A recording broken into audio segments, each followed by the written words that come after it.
16 GB की RAM, 512 GB की SSD, Windows 11 core i5 Windows PC, वो भी सिर्फ 12,000 रुपये में। सिर्फ 12,000 रुपये में चलेगा? चलिए देख लेते हैं, और चल गया तो कुछ काम भी आएगा। सबसे पहले अनबॉक्स करते हैं,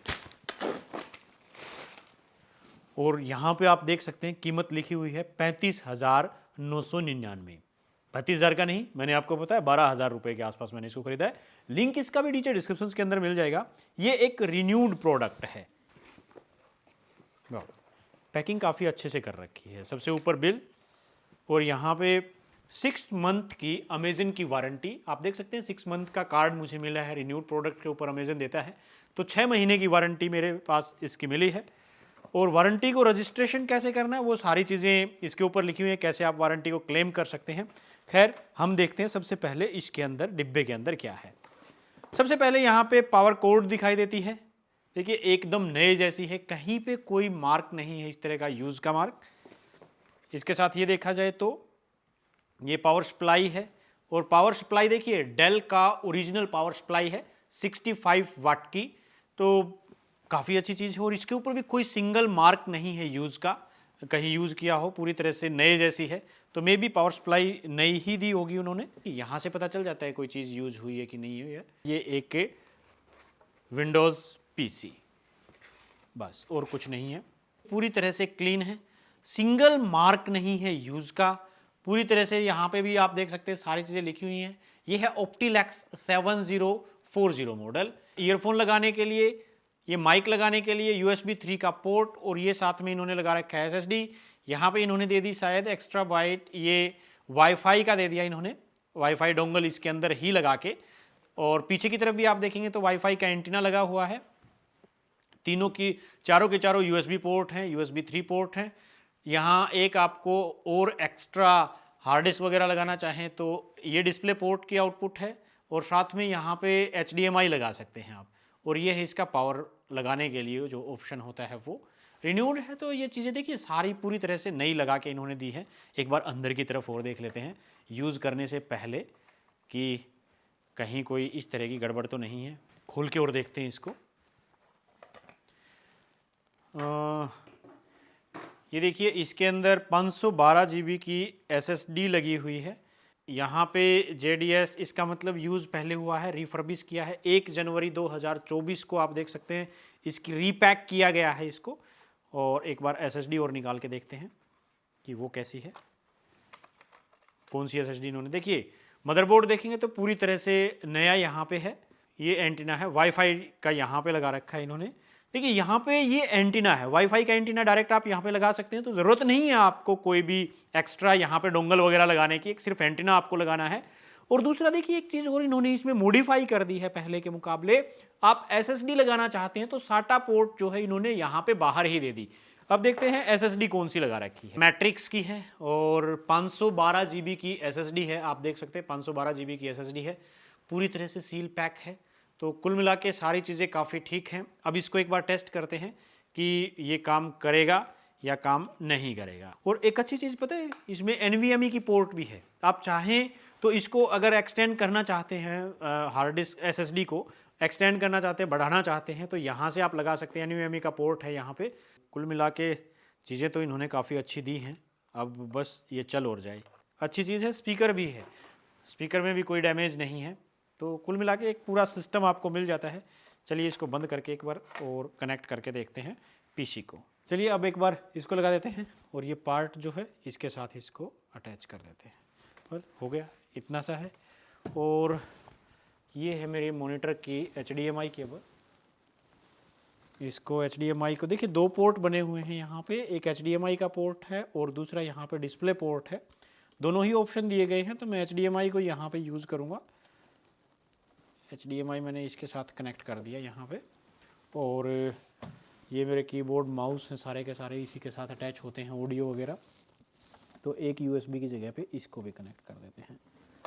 चलिए अब इसको एक बार ऑन करते हैं। देखिए यहाँ पे लाइट यहाँ पे ब्लिंक की थी, एक बार प्रेस करना पड़ेगा थोड़ी देर के लिए। और देखिए ये हार्ड डिस्क यहाँ पे आ गया है सैम्पल। और अभी देखते हैं PC के, यस डेल यहाँ पे लिखा हुआ है, इसका मतलब ये ऑन हो चुका है। ये दूसरा मॉनिटर मेरा इसके साथ पूरा कनेक्ट है, बट इसको मैंने कर रखा है कनेक्ट। तो चलिए अब एक बार देखते हैं इसका माउस कहाँ पे रख दिया मैंने। वाईफाई आया हुआ है और अच्छी चीज़ है कि 5G है, यानी कि हाई स्पीड नेटवर्क यहाँ पे आपको मिलने वाला है। मैं इसी के साथ कनेक्ट करूँगा 5G के साथ, और 476 GB के आसपास की मेमोरी है, उसमें से 300, तो कुल मिला के 500 GB की जो हार्ड डिस्क है, 512 GB की, वो ठीक है, इतना ही दिखाई देता है उसमें। ये परफेक्टली यहाँ पे सारी चीज़ें ओके हैं। एंड अब इसका कॉन्फ़िगरेशन एक बार चेक करते हैं।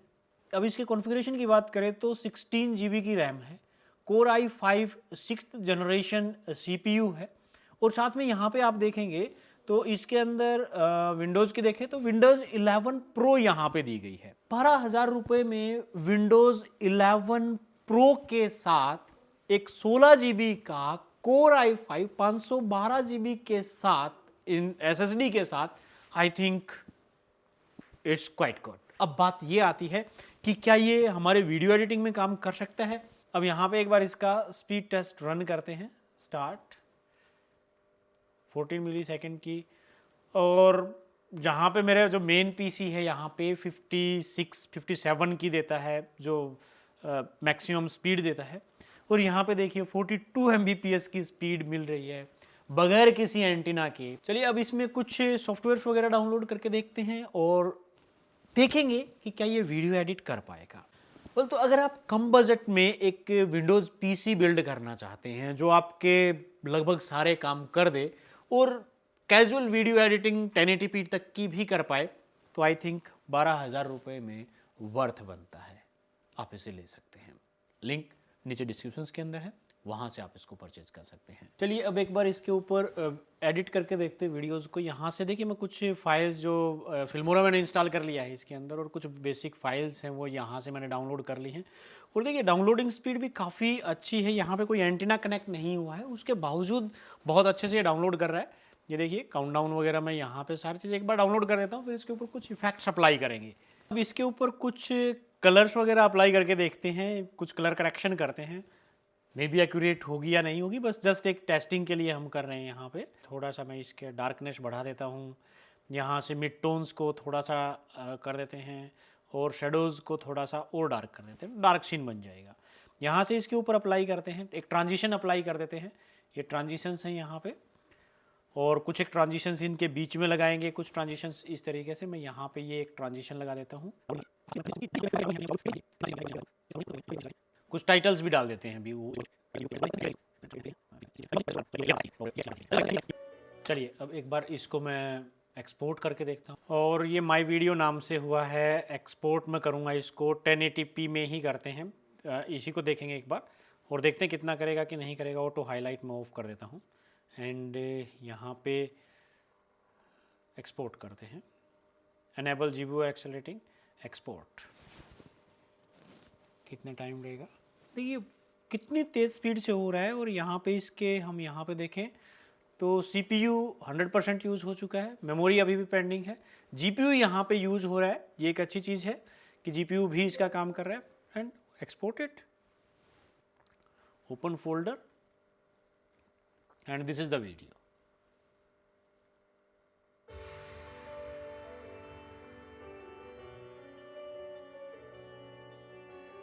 ये वीडियो मैंने एडिट किया है इसी के साथ, तो आई थिंक एक वीडियो एडिटिंग में भी ये काफ़ी आपकी हेल्प कर सकता है।